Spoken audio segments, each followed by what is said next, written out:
अस्सलाम वालेकुम नाज़रीन, स्वागत है आपका मेरे अपने चैनल आसमास किचन में। तो आज हमारे किचन में बनने वाली है कस्टर्ड सेवइयां।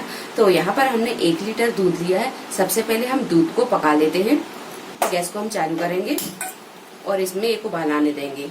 दूध में जब उबाल आ जाए तो अब गैस को हम थोड़ा सा मद्दा करेंगे और इसे एक बार इस तरह हम चला देंगे।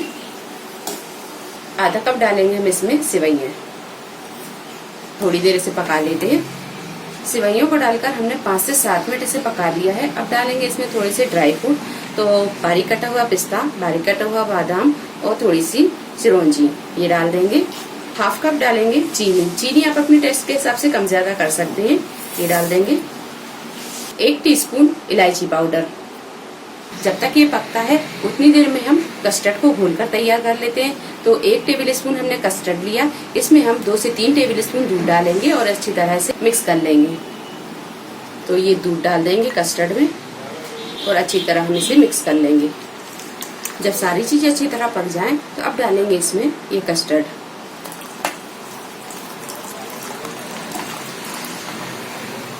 दो से 3 मिनट इसे और पका लेते हैं। 2 से 3 मिनट पकाने के बाद में अब गैस को हम बंद कर देंगे और इसे कर लेंगे ठंडा। जब ये अच्छी तरह ठंडी हो जाएगी फिर हम इसे सर्व करेंगे। कस्टर्ड सेवइयां बनकर तैयार हैं और ये अच्छी तरह ठंडी हो गई हैं। हमने इसे एक डिश में निकाल लिया है। अब कर लेते हैं हम इसकी गार्निशिंग। तो गार्निशिंग आप इसकी ड्राई फ्रूट से भी कर सकते हैं। मैं यहाँ थोड़े से गुलाब जामुन से गार्निश करूंगी।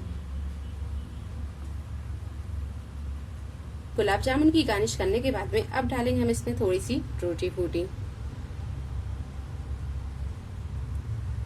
कस्टर्ड सेवइयां बनकर तैयार हैं। वीडियो पसंद आई तो इसे लाइक और शेयर करें। मेरे चैनल को सब्सक्राइब करें। तो अगली एक नई रेसिपी के साथ फिर हाजिर होते हैं। तब तक आप अपना ख्याल रखें। अल्लाह हाफिज।